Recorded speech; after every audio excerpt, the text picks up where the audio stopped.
હવે નજર કરીશું આગળના સમાચાર પર।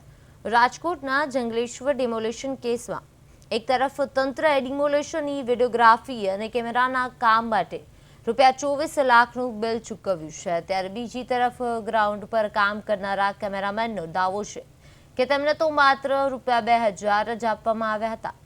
જો એક કેમેરામેનને ₹2000 મળતા હોય તો પછી ₹24 લાખની રકમ ક્યાં વપરાય છે? ડિમોલેશન દરમિયાન અનેક કેમેરામેન હતા, પરંતુ તેમ છતાં ₹24 લાખ જેવી રકમનું બિલ કેવી રીતે બન્યું? આ કૌભાંડમાં કયા અધિકારીઓએ કે કોન્ટ્રાક્ટરો સામેલ છે તે હવે તપાસનો વિષય છે।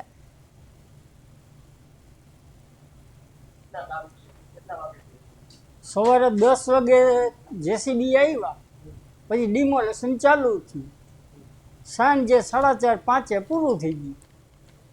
કેટલી કલાક જેટલું શૂટિંગ? 1.5 કલાક। એટલે તમને કેટલું વળતર? 2000 રૂપિયા। હા, એ આ કોર્પોરેશનમાં જે હિતેશભાઈ છે તેમને એવું બતાવ્યું કે કેમેરાથી 8,000 રૂપિયા આપવામાં આવે છે, 8,000 મળેલા છે। હવે એ હું કેવી રીતના કહી શકું? તમને ટૂંકમાં કેટલા મળેલા? 2000। એટલે તમને એવું લાગે છે કે આમાં કે ભ્રષ્ટાચાર છે એવું? હું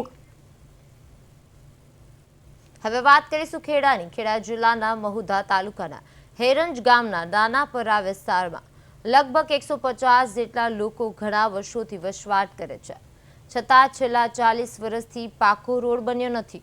નજીકના ખીજલપુર ગામમાં એક જ ઘર માટે આરસીસી રસ્તો બનાવવામાં આવ્યો હોવાનો પણ સ્થાનિક લોકોએ આક્ષેપ કર્યો છે। ચોમાસાના પ્રથમ વરસાદે જ સમગ્ર વિસ્તાર કાદવ કીચડમાં ફેરવાઈ ગયો છે, જેના કારણે લોકોને ભારે મુશ્કેલીનો સામનો કરવો પડી રહ્યો છે। ખાસ કરીને શાળાએ જતા નાના વિદ્યાર્થીઓને ઘૂંટણસમા કાદવમાંથી પસાર થવું પડે છે, જેનો વિડીયો પણ સોશિયલ મીડિયામાં વાયરલ થયો છે। સ્થળ પર પહોંચેલી પ્રદેશ 24 ગુજરાતીની ટીમ સમક્ષ સ્થાનિકોએ પોતાના આક્રોશ વ્યક્ત કરતા તંત્રની બેદરકારી સામે રોષ ઠાલવ્યો હતો।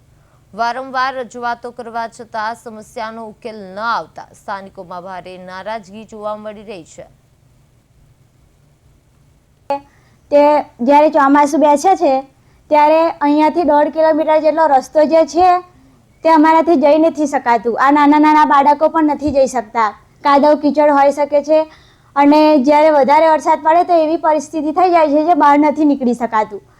ઘણા બધા હોસ્પિટલ જવા માટે થાય છે, ઘણી બધી અમારે આમ આવવા જવાની બહુ તકલીફ છે। અમારે ગામમાં જવાનું હોય ત્યારે હાજુ મોડું ઘર પડી જઈએ, ઘણી વખત અમારા રસ્તા લપસી પડી, અમારે કોઈ સાધન લઈ જવાનો ઉપાય જ નહીં, કારણ કે અત્યારે તબિયત અમારા એવી છે, અમારા ઘરમાં 2 પ્રેગ્નેન્ટ છે। અત્યારે એમનો પૂરો ટાઈમ જાય તે ઘડી અમારે લઈ જવા કેવી રીતે? ખાટલામાં લઈને ઘાલીને લઈ જઈએ તો અમારથી રોડે લઈને જવાય એવું નહીં હાલની તારીખમાં। કેટલા કિલોમીટરનો રોડ છે? રોડ છે અમારા અહીંથી એક તો 1.5 કિલોમીટરનો રોડ છે। કયો વિસ્તાર કહેવાય? અમારા ચવણનો કૂવો। કેટલા ઘરો છે? અહીંયા 150 ઘરનું પેલી